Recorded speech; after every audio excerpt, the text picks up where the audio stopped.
Y en esta segunda parte les decía que vamos a estar hablando de discapacidades, por eso que recibimos a Fernando Sierra. ¿Cómo está Fernando? Él es director ejecutivo de la Fundación Instituto Psicopedagógico Uruguayo. ¿Cómo estás? Muy bien, muchas gracias por la invitación. Bien, hablamos de discapacidad. ¿Cuáles son las carencias más importantes, las dificultades que se les presentan a las personas con discapacidad en nuestro país? ¿Qué es lo que tú ves desde justamente de la institución? Es una pregunta bastante amplia, ¿no? Si tomamos el tema de la discapacidad desde una concepción social, tenemos que pensar que la discapacidad es la resultante de la interacción entre una persona que tiene determinada condición de salud y el medio en el cual se desenvuelve. Si una persona con una deficiencia determinada está en un medio favorecedor, esa persona va a poder desarrollar sus potencialidades, bueno, todo lo que pueda, como nos sucede a todos. Si por el contrario se mueve en un medio que no está pensado para todos, esa persona se va a enfrentar con barreras, obstáculos de todo tipo.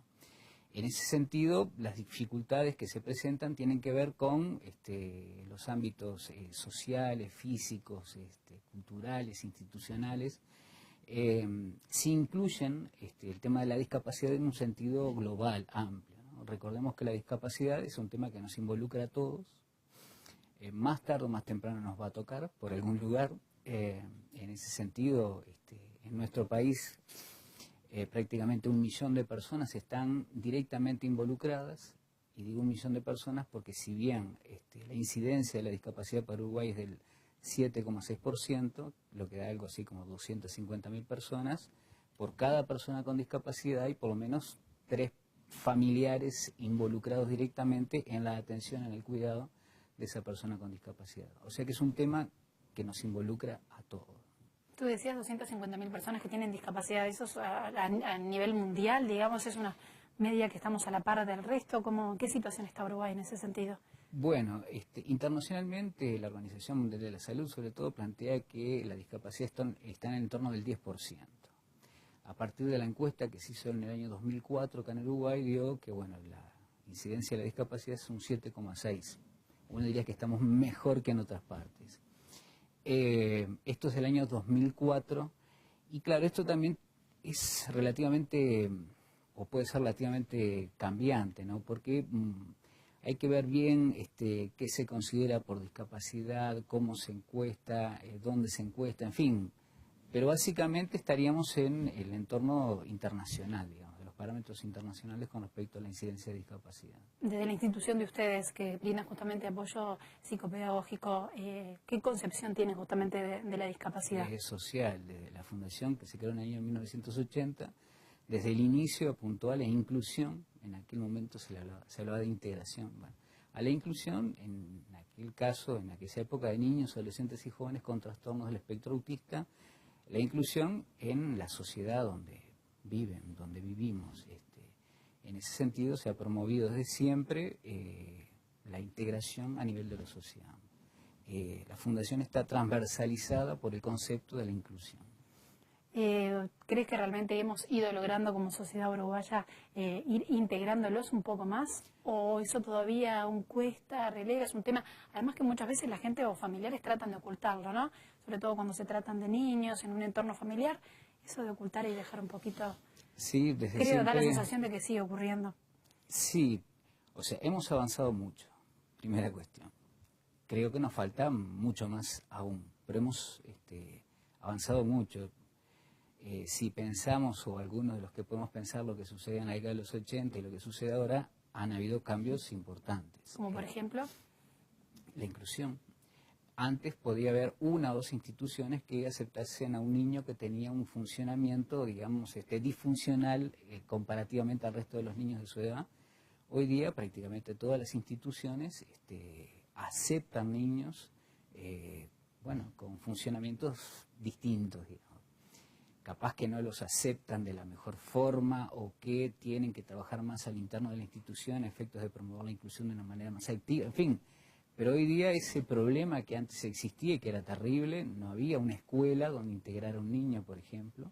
Hoy día, bueno, hay que buscarla, no es que sean todas las escuelas inclusivas, pero es un tema que se ha avanzado muchísimo, indudablemente.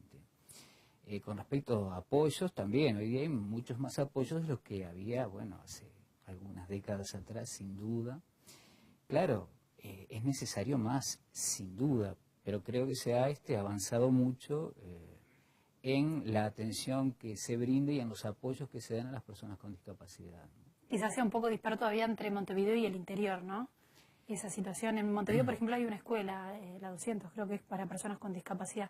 No sé qué ocurre, cómo estamos a nivel del interior del país. O sea, en Montevideo hay varias escuelas para distintos tipos de discapacidades, por plantear de alguna manera. En el interior también hay escuelas especiales, que se les llama. Prácticamente en todos los lugares o en las ciudades de más de 5.000 habitantes, por lo menos hay instituciones que de alguna manera brindan tratamientos específicos a, sobre todo, niños, adolescentes y jóvenes con discapacidades. No es suficiente, pero hay. También por esa razón se trata como de promover más lo que se conoce como marca la rehabilitación de base comunitaria, que en realidad es una estrategia de desarrollo inclusivo, que es una estrategia de intervención que ha promovido desde, hace 30 años prácticamente la Organización Mundial de la Salud, que apunta a que la persona en el lugar donde viva puede desarrollar sus potencialidades utilizando los recursos de la propia comunidad. En todas las comunidades hay recursos, personas con formación, bueno, capaz que no tanto en algunos casos, pero por lo general no se utiliza eso, no se utilizan plenamente esos recursos porque en estas, como en todos los temas, uno tiende, esto es un planteo de un psicoanalista argentino, de acá de 60, uno tiende a reproducir la modalidad de la población con la cual trabaja. Si uno trabaja con personas que le cuesta interactuar, le cuesta comunicarse, le cuesta integrarse socialmente, uno institucionalmente reproduce también ese modelo. Entonces las instituciones de discapacidad muchas veces estábamos o están como aisladas, encerradas, con dificultades para comunicar lo que sucede. Capaz que, bueno, trabajando más en la línea de la rehabilitación de base comunitaria, apuntando a promover y a interactuar con los recursos de las comunidades de una manera distinta, bueno, haya cosas que pueden avanzar mucho más aún, ¿no? A la institución de ustedes, ¿cuál es la discapacidad que quizás llega con mayor presencia, la más común en nuestro país? Lo que pasa es que la Fundación IPU comienza trabajando con niños, adolescentes y jóvenes con trastorno del espectro autista, por decirlo de alguna manera, pero después, con el paso del tiempo, de las necesidades y de las demandas, fue incorporando otros programas, ¿no? Básicamente a la Fundación llegan muchos niños con trastornos del espectro autista para el programa de atención diurna y desde el año 97 a la fecha también la Fundación ha trabajado mucho en todo lo que tiene que ver con la capacitación laboral. En ese sentido hay un programa que llevamos adelante con la Intendencia Municipal de Montevideo, con el apoyo de la Intendencia Municipal de Montevideo y el Sindicato Único de Gastronómicos del Uruguay, que apunta a la formación en gastronomía de jóvenes con discapacidades provenientes de Montevideo, con todo tipo de discapacidades.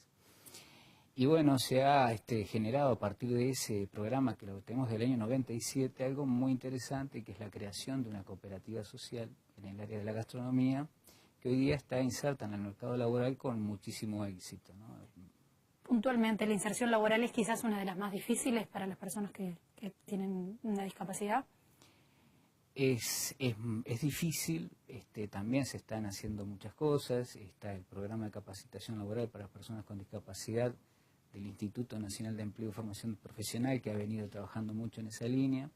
Pero bueno, hoy día las instituciones por lo general casi todas tienen algún área de formación, porque uno toma niños, pero esos niños después van creciendo y necesitan también integrarse al mundo del trabajo, aquellos que pueden. Y en ese sentido, bueno, se van generando como dispositivos de capacitación laboral. Es un problema que hay que, bueno, continuar estimulando, acompañando y apoyando decididamente a efectos de que las personas con discapacidad puedan integrarse más fácilmente al mundo del trabajo, ¿no? Bien, Fernando, muchísimas gracias por haber estado en este programa con nosotros y bueno, dejarnos un poco más claro el panorama de lo que está ocurriendo, por lo menos con este tema en nuestro país en estos momentos. Muchísimas gracias. Gracias a ustedes. Yo los espero la próxima con otro tema en Vida Sana. Que pasen bien. Chao, chao.